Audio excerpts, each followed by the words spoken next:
let's just start from the beginning. Today we have the brilliance, the powerhouse, the entrepreneur extraordinaire, the brains behind Zia Africa. First of all, I feel with Zia in my journey, I've never had a doubt in mind that this is what I'm supposed to do. It was more of how. We didn't have a business plan. We didn't have any strategy towards it. We were just vibing and inshallaing all the way. When I look back at that, at younger me, I'm so proud of her actually, because we were really trying to push the bar. It was scary thinking that, okay, now I need to, if I'm doing this full time, what would that mean? What kind of salary do I want?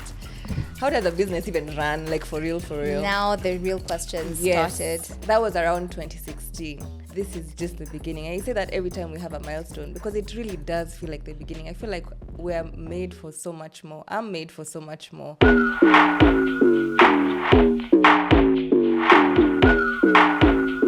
to another episode of OMG, another podcast. I hope you've been well. I am so excited because today we have the brilliance, the powerhouse, the entrepreneur extraordinaire. She's looking at me like, girl, what you on about?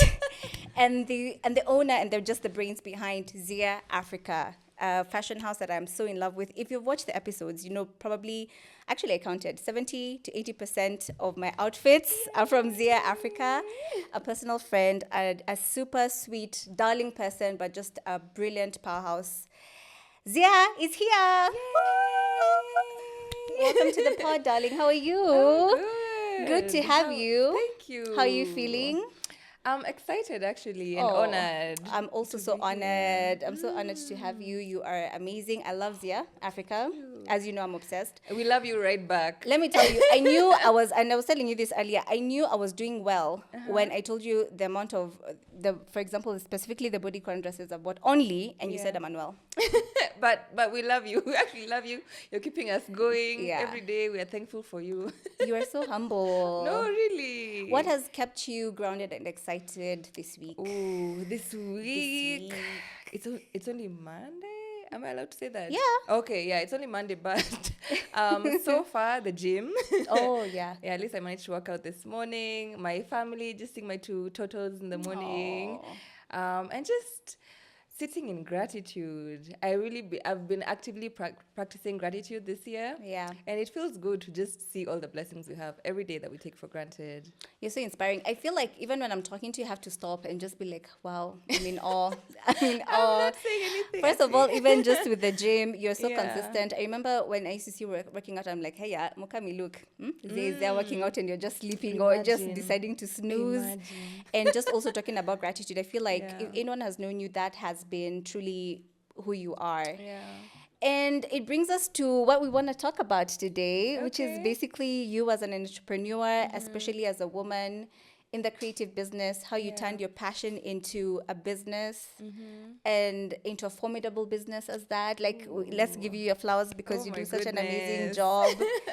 Thank you so much. Truly, how... You know, we were just talking just before we started rolling and where you started. I've known you at least since we were in uni. Yeah.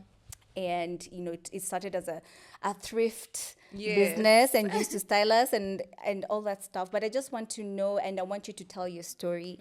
How did you start the brains behind Zia Africa and to where you are now?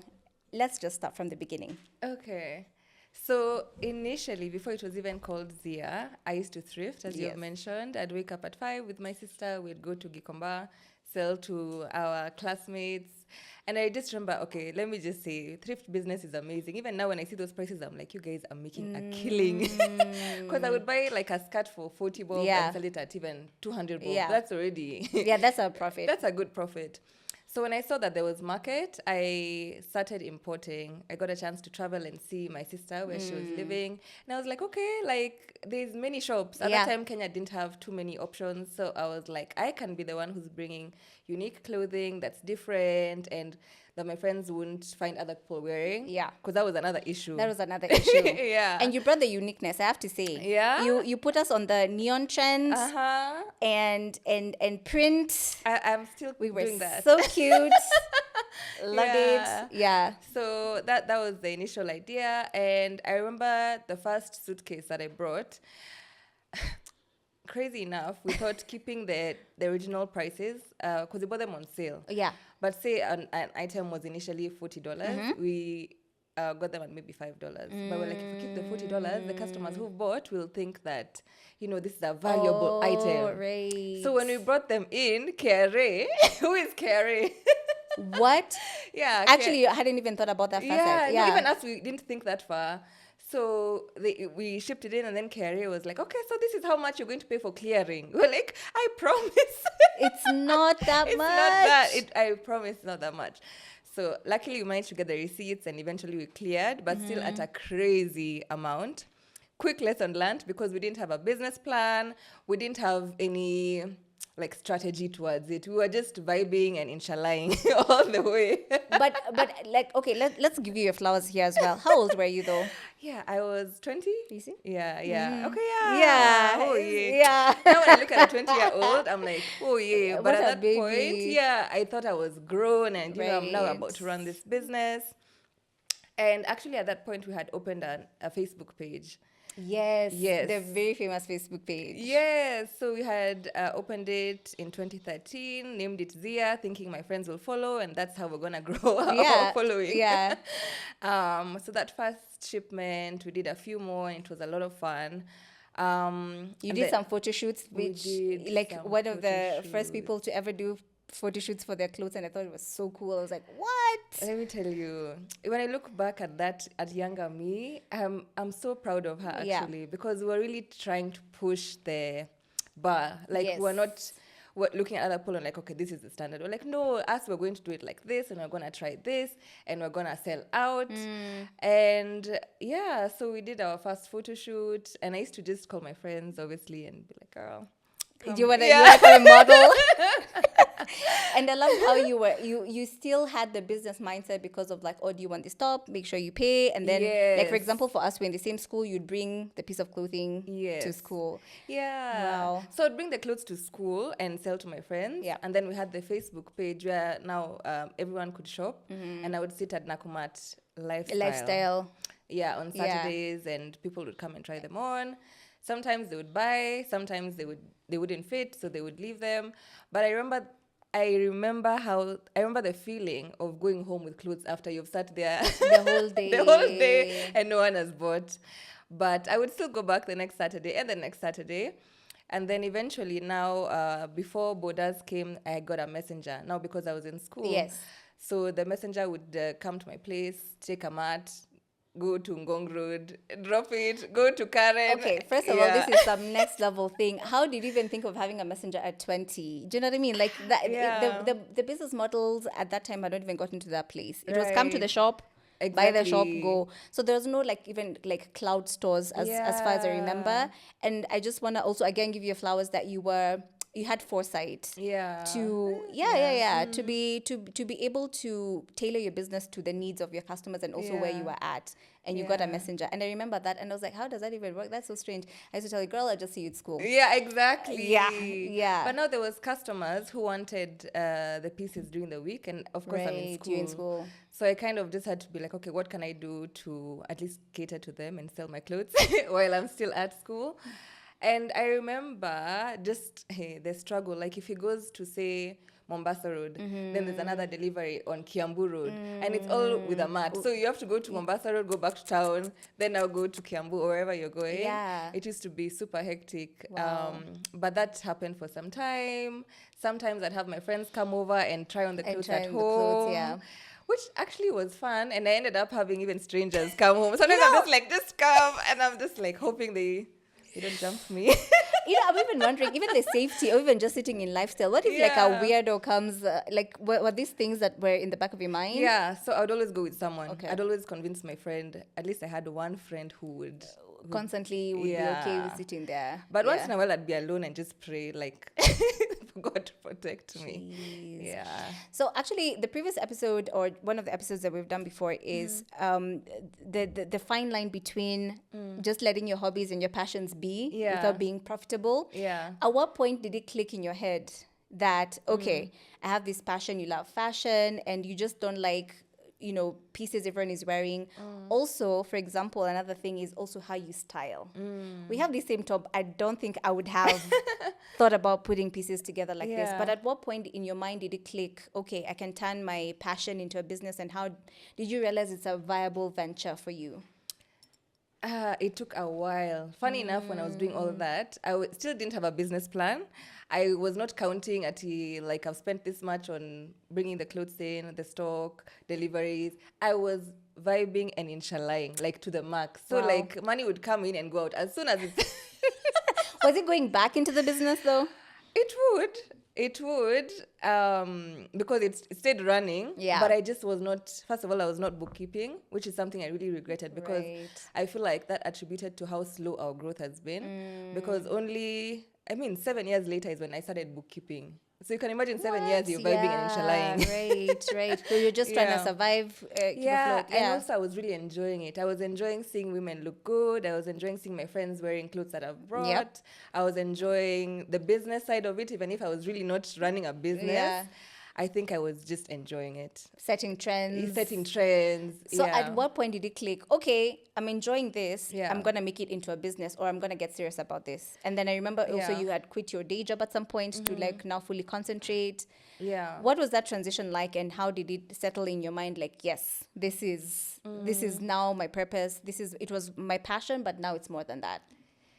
Well, at some point, okay, so after school, I got a job because I'd always seen Zia as a side hustle, something that I do for fun. Yeah. And I think I had accepted that Zia is just something I enjoy doing. And maybe I just mean to dress women and that's it. Yeah. But after my first job, I was like, this is not fun at all. I don't enjoy sitting in an office the whole day. I don't enjoy... I just didn't enjoy corporate life. Let's say that, the politics and all that. Yeah. So while I was there, I actually started saving towards leaving to do Zia full time. Right. But even at that point, because I'd not seen anyone do that, like everyone had gotten a job or was trying to get a job. That was the trajectory. Truly. Yeah. So it was scary thinking that, okay, now I need to... If I'm doing this full time, what would that mean? What kind of salary do I want? How does a business even run? Like for real? Now the real questions started. That was around 2016. So I did quit that first job. So this is a funny story. I did quit that first job to pursue Zia full time, but I didn't put in the work to have it sustain me. So soon after, I was like, I miss the security of having a job. This thing is bringing small money. Yeah, but it's not. So at this point, especially when you're now, okay, I want to concentrate on Zia full time. Yeah. Right now, it's a fully owned Kenyan brand. Like basically the pieces are made here in Kenya. But at that time were you still importing? Were you now the business model, were you making pieces custom made at that time? Yeah. What was the business model like? So after that first job, I was still importing. And I think I'd also not... I didn't have a big vision yet. I just knew it's something I enjoy, full stop. But later on, now I got another job. Now during that second job is when I really, I was sure this is not what I want to do. If the first one was, this one, now for sure. The confirmation. Yeah, the confirmation I needed. So that one, at least I saved up enough now to start. I started thinking of getting a tailor. Right. And I started thinking of opening a physical store. So that was what I was going to do different. Those are my thoughts. So when I got this, I quit that job, got the store, and then the pandemic happened. Yeah. So the flagship store that we all loved. Then I was so sure this is gonna be like it. This is like my future is looking bright. I'd talked to a business advisor and they had told me, okay, this is how you need to like plan if you're bringing this number of pieces, blah blah. At least now it was starting to make business sense, even though I still didn't have a business plan. I know all this time, what was I doing without a business plan? Even me, I can't judge you because at least we take for granted how much information we're getting now, especially from the internet on how to do things. Yeah. And then is where there was like an emergence of all like, how you're supposed to do this, how you're supposed to do that. People aren't necessarily sharing openly, to be honest. No. Yeah. And that's why I feel like it was so bold. You may see it as something small, but like that's why I always tell you, you're so bold, even in like the decisions you make. Because I would never have thought that, girl. I went for the job, Yeah. and now this is when I'm thinking about like, okay, what's your passion? What's your purpose? What do you want to Right. do extra? Yeah. So yeah, no, I actually really applaud you. So there's no judgment about Thank you. no, Thank there you is for- no we judgment at listen and we all. don't judge. No, we listen, we don't judge at all, girl. Like it's all lessons. It's also just a lot of respect for your journey, because either way, Yeah. it got you here. Yeah. So yeah, So the pandemic. So the pandemic actually pushed me towards joining an incubator. Yes. So at this point, I realized, okay, you really, really clearly want to do this thing, but you need to do either a business course or something that will actually help you propel this business, Right. and also expand your mind to get the income that you'd like from your dream job, which is what I want to do, like fashion. Yep. So I joined a business course. And during that course, I remember there's a lady who told me, like, at that point, I was still bringing 16 pieces. I used to bring only 16 pieces for all those years. Maybe I pick at 20, then I go back, because I was really scared at the same time. It's a big risk. Yeah, and that's why I also didn't grow, because I was not willing to go past that. I was really scared of dead stock. Yeah, right. Yeah, but now you have a store, people are coming in, there's one of things. It's like, okay, what are we going to do with this? Okay, to be honest, as a consumer, I Yeah. thought it was like so that we are not all wearing a Kenyan uniform. There was that as well. Yeah, so I thought that was a strategy for me. I was like, this is so cute. Like, if I get this one, I will not see anyone else with it. So let me wait for the next. Yeah, there's a blush pink dress. I remember that it was almost like I can't remember, but it's so Yeah. gorgeous. And I was like, yes, no one wear this. It's just gonna be me. Yeah. So happy. Mm. So that was the reasoning initially. But if I wanted to make it scalable, I also had to kind of grow and increase my stock, things like that. Okay, so for you to grow as a business as and well. get an income, a Right. decent income, Right. So she opened up my mind. She just told me, what if you bring in 100 dresses instead of 16? So from 16 to 100, there was Yeah. no like 50. No. Wow. She was like 100 dresses of the same dress. Like if it's this outfit, different sizing, different 100 sizing, 100 pieces. of them. And that really opened up my mind. It was literally just that question that I was like, wait a minute, what have I been doing all these years? Oh. Imagine that. Yeah, so I got my Catela, which happened so magically. Like my team actually came to me. I didn't go looking for them. It was just on Instagram, actually. Right. Yeah. Wow. So I opened my workshop now after closing my shop due to the pandemic. Yes. And yeah. Now it's not like a workshop. That's all I I'm know. saying. If you ever get the honor of going to the workshop, it is not a car workshop. It is a workshop. It's a proper workshop. So that's how you started after the pandemic. You closed down the store. And again, this is a story of resilience, because for many people, even for me, I would have been like, okay, maybe this is a sign. It's not working out. I've been actually doing the wrong things. Yeah. Let me close shop. Yeah. So you decided, let me pivot. Yeah, because the interesting thing is, as much as we had closed the physical store, online was thriving because it was the pandemic. Everyone is ordering. Everyone is now, e-commerce is booming. So until that point, I didn't have a website. So that's when I also developed my website. And that also took us to our brand to another level. I rebranded. I'm now made in Kenya. And I started telling my story a lot more. Yes. And I was also not in charge, but I was more in control of quality. And that used to really bother me before, because when you're importing, you just take what you've been given. You've been given, and you can't necessarily return the stock and say, no. And I remember sometimes stock would come and I'm just like, Akiwoi, I'm so embarrassed to even sell this stock, but now Isha Kuja, what will I do? Yeah.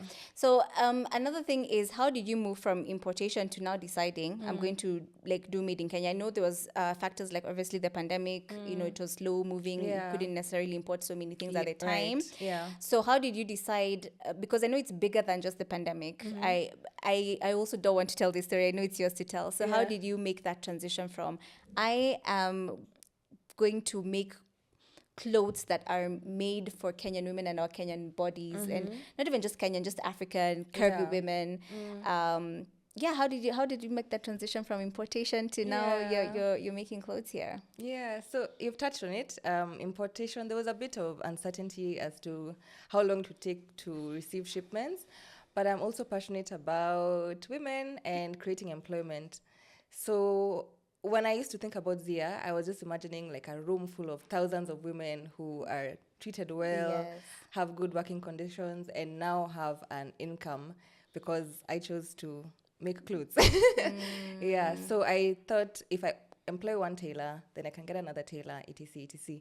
So even when I quit the last time, I thought, okay, now I'm going to create employment because I want to have impact, and that's how I'm going to have impact. So I think that push was necessary. It literally gave me no other choice. I didn't have, I felt like, first of all, I feel with Zia in my journey, I've never had a doubt in mind that this is what I'm supposed to do.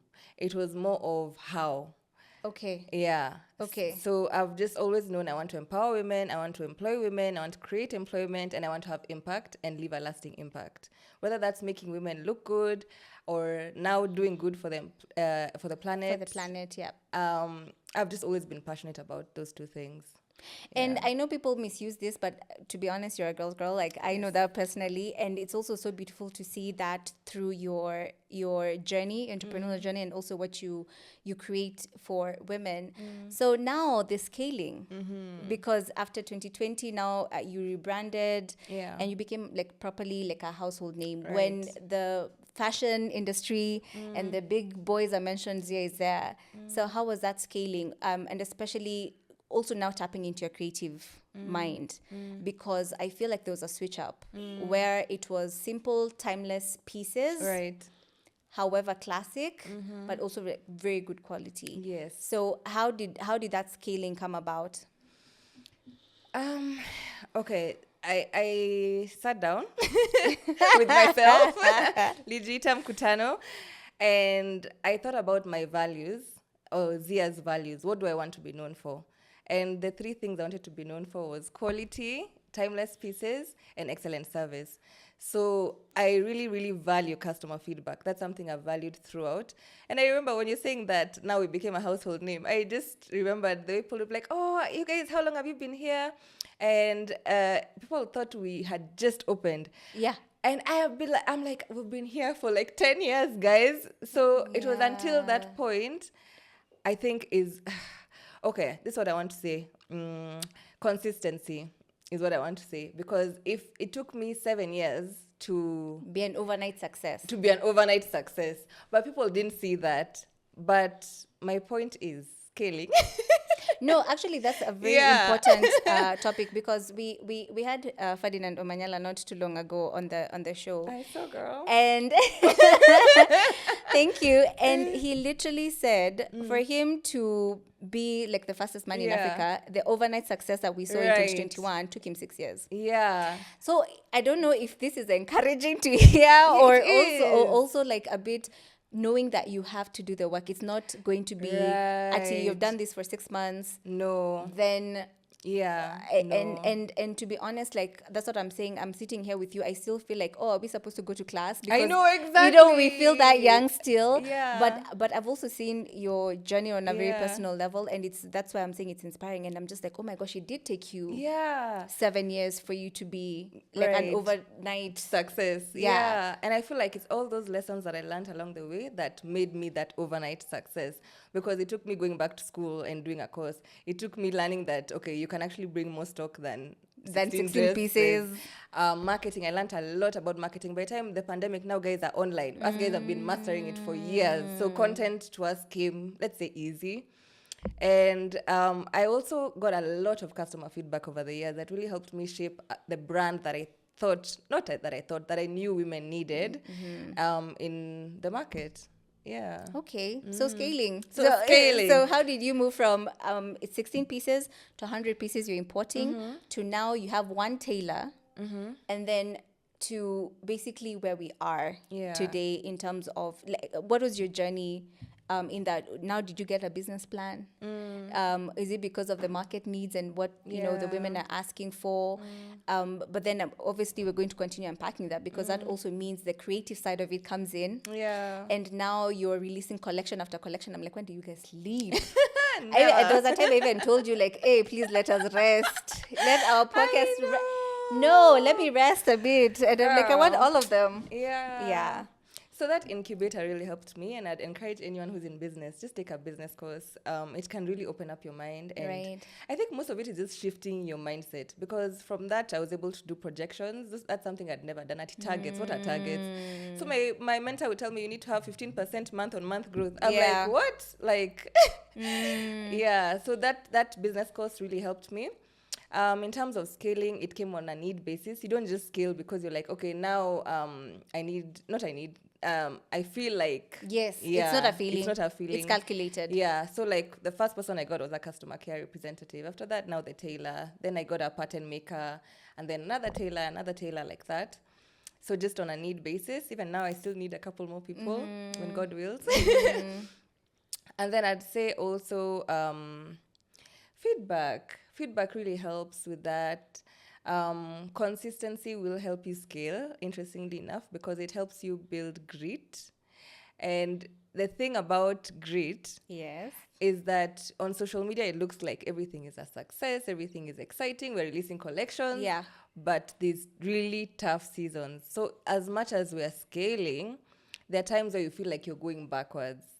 In what way, to be honest? Because for me, like, I'm a big fan. It looks like you're always, it's something better. Yeah. And I'm just curious as to what makes you not quit. And I always ask, especially people who like are successful, and to be honest, you are, and how do you not quit? Like, are there no times you just want to say, I want to go home? And like by going home is packing everything up and Yeah. say, guys, it's been real, make a speech and say, asante sana. And even before, it became an overnight success, those 7 years, like how just did you not give up? How do you still keep going? And showing up with so much joy. You're one of the most smiley people I know. No, truly, My you're very team would positive. say something else. No, but you're a business person. But you're Yeah. positive at the end of the day. What would I say about not giving up? First, you have to be super passionate about what you're doing. You really do, because I don't think money can keep me here. It's just first, obviously, looking at my team and just thinking these are households that are depending on me On keeping you. it alive. Does that scare you, the scale of like, you are seeing 7, 10, 15 people there. Yeah. But behind them is like, I don't know, 100 other individuals. Yeah. It really does, but it also keeps me going. Right. More than it scares me. And I also think that this is just the beginning. I say that every time we have a milestone, because it really does feel like the beginning. I feel like we're made for so much more. I'm made for so much more. And I would love to be where I'd hope to be, and for someone to be like, oh my goodness, she made it this far, so I can. Yeah. So I just love to be an inspiring story for someone. And then, again, I'm very passionate about the impact that I'd like to leave, the legacy I'd like to leave. We have a program that I started in Nandi County, where we train tailors for employment. So especially even after starting that, there's always something, by the way, because I'll say after this, after that, after And this. then there's something else. Yeah, there's always something. And you realize that it's never the end. Sometimes it feels like the end, but it's really not until it's the end. Okay. And I feel like at that point, then you'll know it's the end. It's the end, but it's not the end, because you're always evolving. You're always evolving. There's always something to keep you going. Even if today is a really bad sales day, tomorrow will be an amazing sales day. It cannot be a bad sales day because my pocket is saying otherwise. I know you're keeping us open. Listen. Yeah. So it's never the end. I mean, it's also just interesting seeing your journey and how you've evolved. Yeah. At some point, I want you to talk about how you moved from just being Zia Africa, the brand, to now also being sustainable and what that means. If you could talk about that a bit more, because you had a beautiful launch, but you also really, take in that ethos, and like it's something that your brand lives. So maybe you can talk about that as well, about, how Zia is sustainable, what made you make the switch when this happened, and what that means. Awesome. So when I turned 10, or the year that I was turning 10, I was praying. Whether this is a true story. I believe you. Okay. I was praying to God, and I was like, God, it's been 10 years. I really love what I'm doing, but just help me know my purpose, help me know what impact I'm leaving, etc. And then one day I went to work, and all of a sudden I saw the waste that we have, and I was just like, this doesn't make sense. Why do we have so much waste? And I've been seeing this waste for years, and I was like, what happens to this? All this fabric. It was like a huge, like almost the size of this carpet, carton full of like scraps of fabric. And I started doing some research on sustainability, and I was just like, man, what are we doing? How can we reduce our carbon footprint? Something clicked. Yeah, just like something just clicked. So I talked with my team, and I was like, okay, what are the low-hanging fruits? What can we do today to reduce our impact on the environment? And one of the ways we decided to do that is by creating a baby line, so that clothes can last as long as they can before they end up in a landfill. Another way we switched instantly. So for just to go back a bit, for the baby line is basically like if it's this fabric, yes, then you can make like a little top, a little dress, for babies. Such cute, so cute. I'll send you pictures. You can put somewhere in the video. Yes, yes, please. I would love that. They're so cute though. They are. So we have the baby line made from our offcuts. Then we switched our packaging instantly. We also switched to organic fabrics like cotton, linen, hemp. We're testing. And Indian silk now? Indian silk. Yes, Indian silk. And we also started sourcing from local markets. Yeah. So whereas that fabric ends up in landfills because people don't buy, or maybe they are sent by bigger factories that just discard them, now we said we're going to take them up and give them purpose. So it's actually made work have so much more meaning. I don't know. Ever since we went sustainable, actually, I just get excited about anything we're doing because everything has meaning now. It does. It really does. Because sometimes with fashion, it can feel very fleeting and very, like the cycle continues. Yeah, exactly. And you also came up with I think this is one of the first times I actually heard it. I think I heard it in like, bigger and larger fashion brands. Yeah. Slow fashion. Yes. How could I forget that? That's our main yes. thing. Yeah, so we introduced a slow fashion model where all our clothes are made to order. This helps us reduce our dead stock, and everything is just made for you. Yeah, I know. You. I love that so much. So, how has I've heard you talk about your faith, and I know you also have a community of your family and your support system. Yeah. How do you feel like they have grounded you to be the entrepreneur that you are? You're a mom, you're a wife, you're a sister, you're a daughter, you're a friend. You're so many things, but you also lean a lot on faith. And if someone really knows you, that's also a very important facet. So maybe talk about that and what that how your community and your faith has also played a role in being the entrepreneur that you are today. Wow. You've just spoken and I'm like, yes, I am all those things. Sometimes it's so much in the day to day that you don't even realize how much you have. Is there work-life balance, first of all? Before you answer that? Okay. No, there's no work-life balance. But I have a really good support system. I remember initially when I quit, my dad was not too happy, but he's the first person who asked me, okay, quit your day job? My day job. He was like, okay, so what's your business plan? This business plan that I am refusing to write. This business plan. At this point, I feel at some point you should just like print out your business plan or something and be like, I have a business plan. But then eventually, let me say, like after 7 years, evenally I did write that business plan. But it did take pulling teeth to get it out. No, still flowers. Yeah, so he's also in business. He's been in business. So he helped me at least like figure out the non-glamorous side of the it. structure, the strategy, the profit and loss, those things.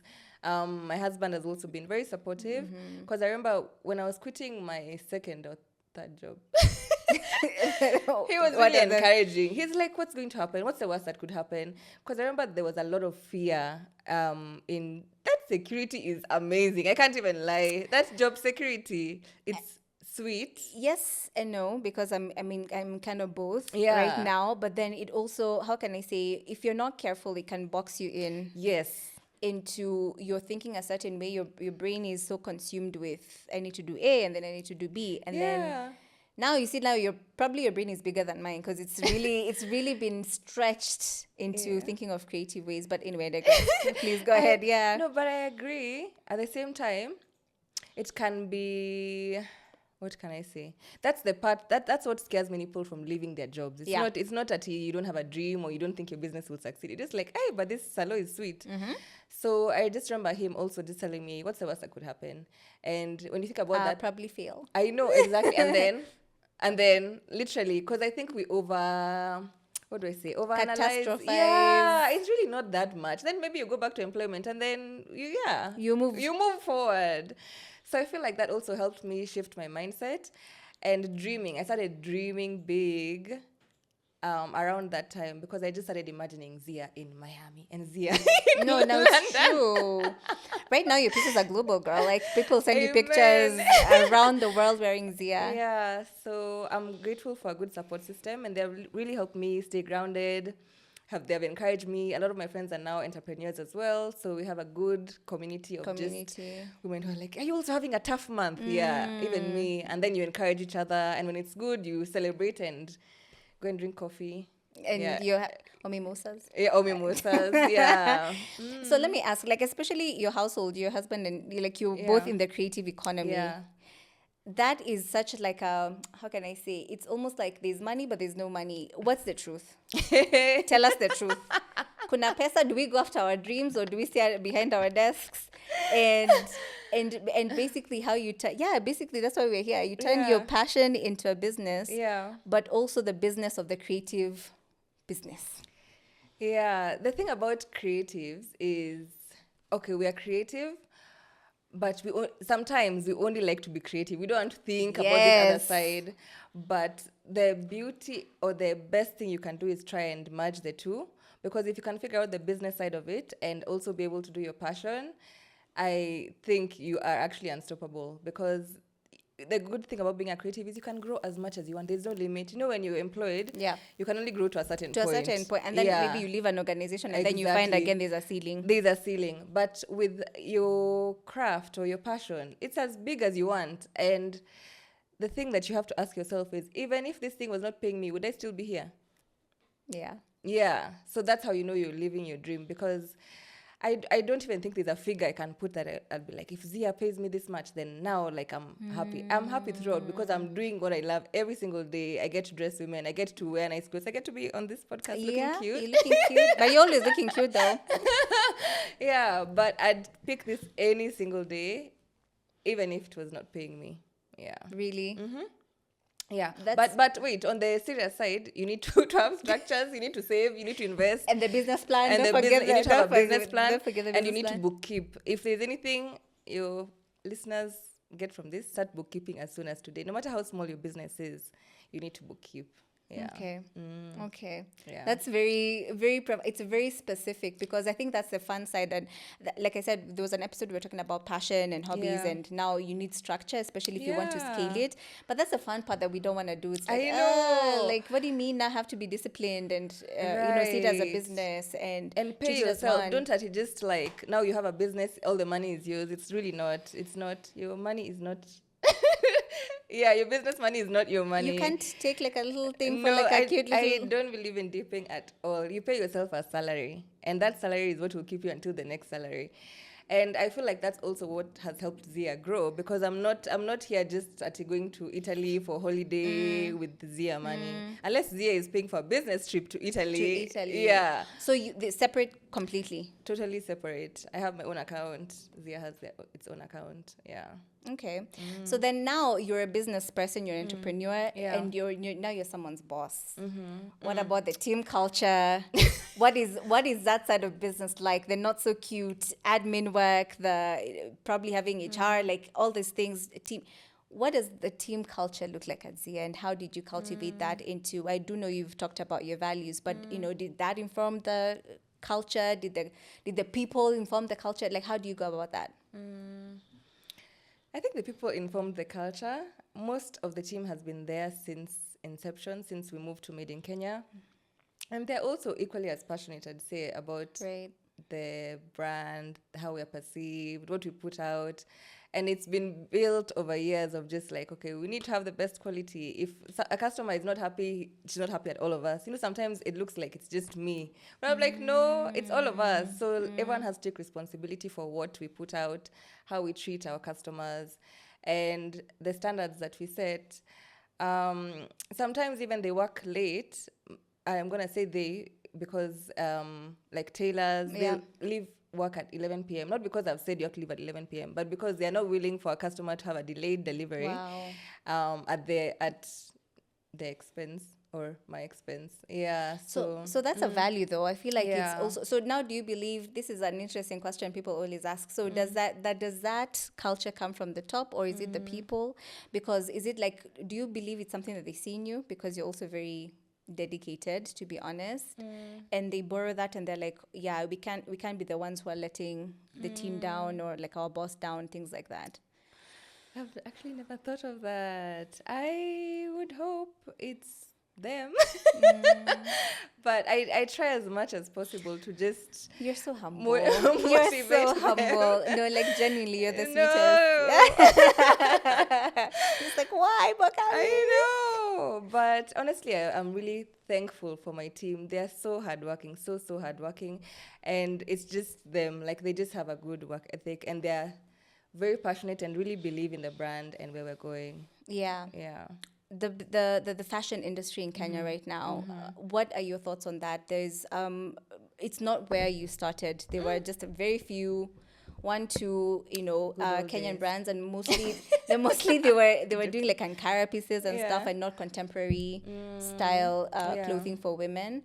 And you've made it accessible, especially. Yeah. So what's your stance on where we're at now, and what the future looks like, especially from your lens? Yeah. Yeah. First, I love that there's always a fashion brand popping up every single day.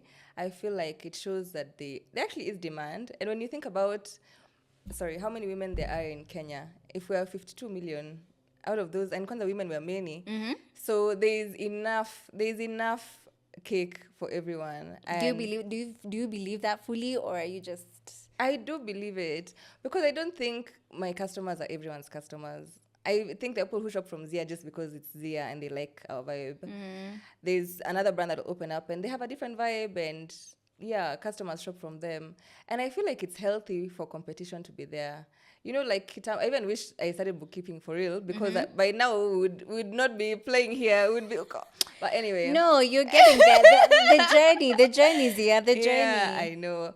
But competition is good because it keeps you like on your toes. You can't just release another mediocre collection, or you have to think, okay, what is lacking right now? What do people want to see? Where can we improve? And every customer counts. By the way, when we see new customers, we are so happy because we are just excited that we can possibly retain you. Right. And we try and give you the best service possible so that you can keep coming back and again. What's the favorite thing about Zia? As a brand, maybe it's a piece of clothing that inspired you. Like, what's your favorite thing about Zia? I have many, but the ones that come to mind are the tailoring program, because it's in my home county. I just love that I've connected with where I'm from, and that we're empowering women from the local community. And I love our Zia print. I just love that we've created that. Yes. It was inspired by Fendi. Right. They do have the F print, yeah. And I really love Fendi as a brand. I just do. And I feel like it was revolutionary. At that time, I'd not seen any brand come up with their own signature print that we don't do any. We're either doing a block color or Zia print. So I really love that we have an identity that's just ours. And now it's on earrings too. It is. Oh, I wish I had them on. But yeah, we do have earrings. Great. I love that so much. Yeah. Like, you're so inspiring. So where do you get your inspiration from, locally and internationally as well? Brands or generally? Brands, individuals, specific individuals that also like inform the style of who a Zia Africa woman is and how they're embodied, and your creative process, even when you're coming up with collections. Where do you get that inspiration from? Locally, I really love. Look, I'm trying to think of locally which brands I love. I love Siri Studio. African Yuva is our neighbor, so shout out to her. Next door. She's awesome. I love Kairetu. I love what Kairetu is doing. Internationally, I love Kai Collective. House of CB. Fendi. Fendi. I love Fendi. I love House of CB because Kona Walker is my age and Yes. she's built like an incredible brand. And we have a similar story. She also started with importing. Now she has a whole factory in London. And just seeing women doing their thing and being girl bosses and actually making a living out of fashion and a good living out of fashion. You know, sometimes, like I remember growing up, we all were told you need to be this. Yeah, there were Otherwise, like 5 careers exactly. that you were going to be a successful individual. You're either that or useless. Right. So now when I was like, okay, I'm going to do fashion. No, I'll just be a broke girl all my life. So when I see brands killing it and actually like thriving, I'm like, okay, there is hope for creatives and the creative economy to thrive. And now we're finally getting funding, which was something I think earlier on when I used to fundraise, I was just like, I'd say I'm in fashion and just like, okay, tech, agriculture. Oh, really? Yeah, but now creative economy with funders like Hiva Fund, MasterCard actually looking at us and they're like, okay, you guys have potential, you're scalable. Thanks to brands like Vivo that have paved the way. So shout out to Vivo. Shout out to Vivo for sure. Yeah. So what's next for Zia? What are we expecting? Any yummy things you want to inform us and tell us? But basically, what are you looking forward to in the future for Zia the brand? Well, I don't want to anything to preempt. Yeah. But tell us the secret. Head here first on OMG Another Podcast. Well, I am hoping to open another store in the coming years. Another Yes. physical one? Yes, you've Yes. learned now we've moved from 16 pieces to I 100. So this is the story. Yes, but I'd love to open another store in Kenya. And we have a collection coming out quite soon, as always. Our last collection of the year is coming out this December. What I'm wearing actually was the previous Christmas collection. Yes. Was it last year's or 2023's? I think 2023. 2023. See, timeless Yeah, fashion, guys. timeless pieces. Yes. Yeah, so we have our last collection, which I'm really excited about. We'll be collaborating with a few brands next year, so that's really exciting as well. We've already started talking. And yeah, the rest you'll see. The rest you'll see, but at least you've been told. Yes. You've been told. I want us to do like a quick fire round, but I don't know if it's quick fire. Whenever I say this and then I know I'm a yapper, so I'm like, let's see. I'm also a yapper. Yeah, and I love that. Okay. So one thing you can't start your day without. Coffee. Really? Coffee and the gym, if I'm I wanted honest. to say the gym. I thought you'd say the gym. Coffee and the gym, they go like this. Okay. I have my coffee and I go to the gym. Okay. She's She's a gym girly. I am. Like, you know, those people who can make someone feel bad about their life in a good way. Like, you challenge, I'm not you trying challenge to make us. you feel bad. No, but like, you know what I mean? Like, if she's doing it. Why can't I? Yeah. And by the way, Mokami, let me tell you, when I started gymming, I've had so many false starts. Not that you gym and then now you're a gym girl. Like, I've gymmed, then I go off for a couple of years. I gym. The last time I said this is the last time. Can we talk about, I've just remembered something. You also introduced a lot of us to the keto diet. Bought the program and I was just like, gosh, you need a lot of discipline in this. Talk to us about that as well, and what that has meant, you know, in your life and how it has transformed you, because you are a hottie. If you ever get a chance to meet this woman in person, that's all I'm saying. Well, I started keto after giving birth. Yeah. I just remember looking at myself and I hated the way I looked. You know, after childbirth, you just transform into a different person. And I remember a picture was taken at a bridal shower and I could not recognize myself. You know, you look at the picture, you're like, there's Nani, this. It was like that. Wow. I was like, hey, Monday, I need to do something serious. Right. So I had heard about keto. I started it and it changed my life, if I'm honest, because I was able to lose weight quite fast and eating foods I loved, like bacon and cheese and all that.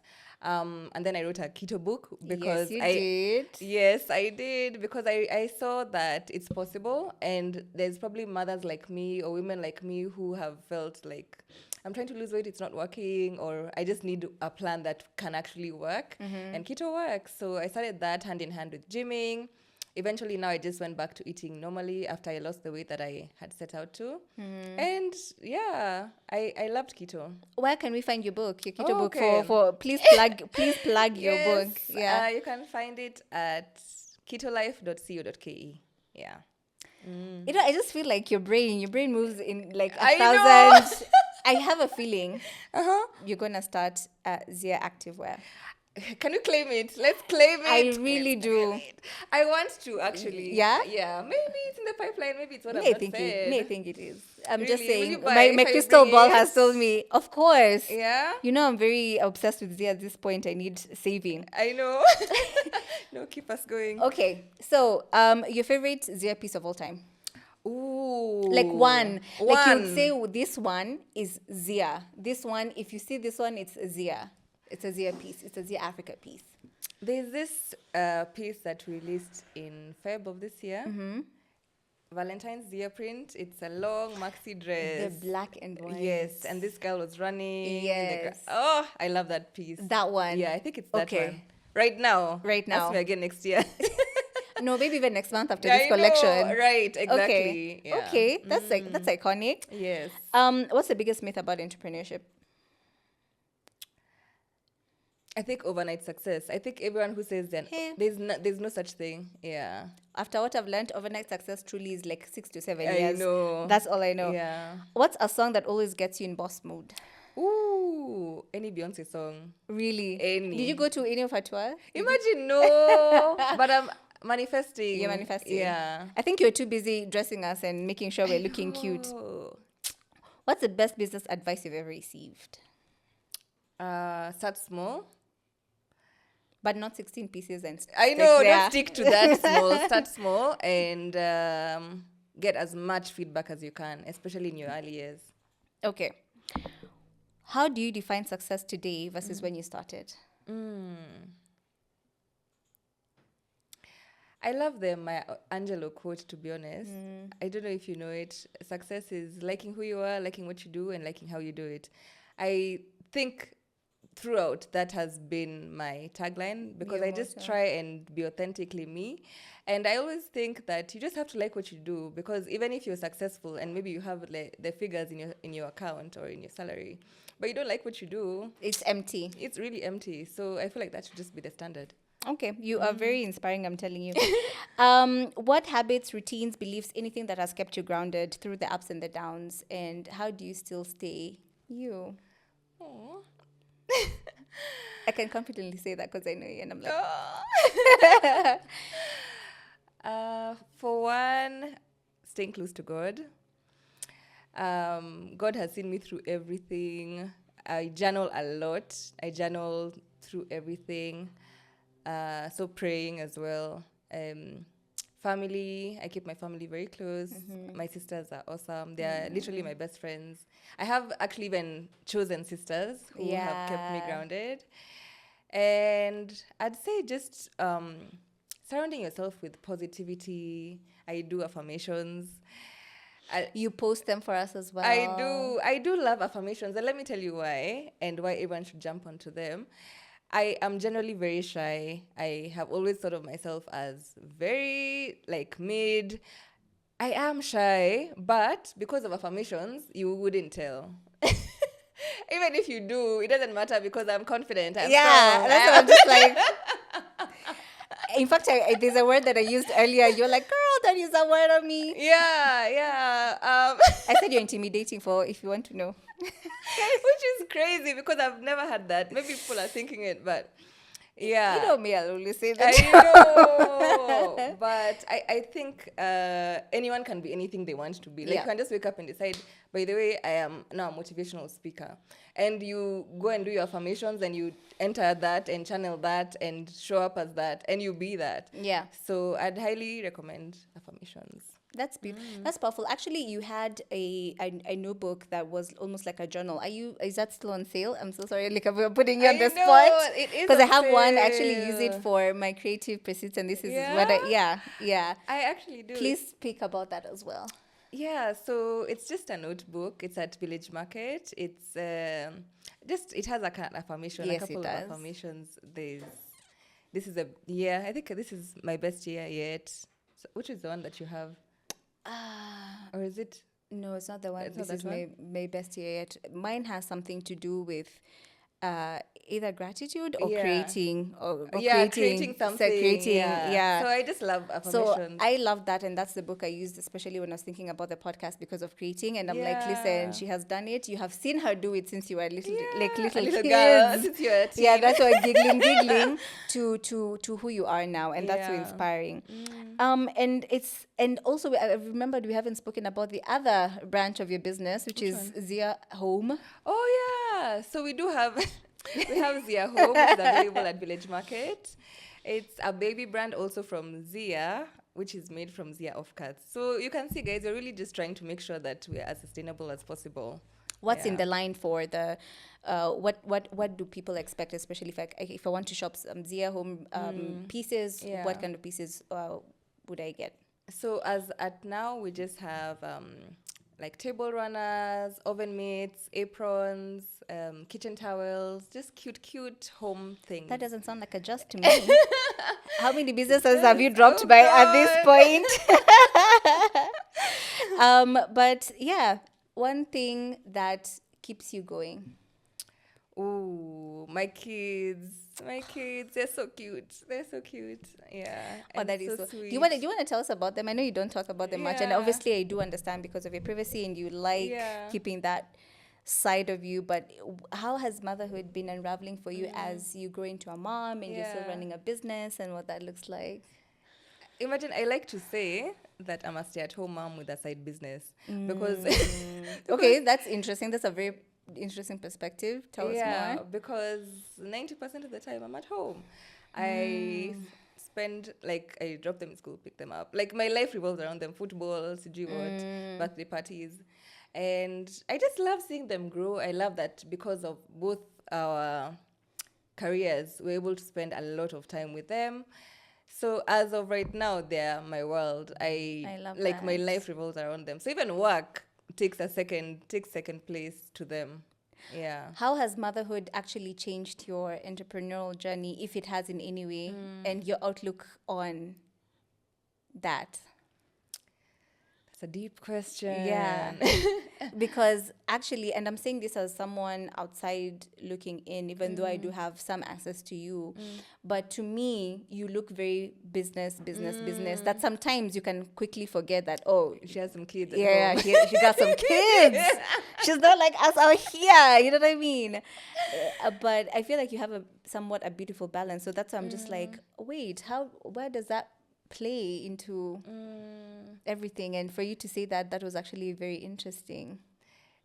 Okay, let me say this actually. I should have mentioned I gave birth during the pandemic. So while all of these things were happening, I think my shop is closing, blah, blah, I almost felt like I owed it to my son to keep going.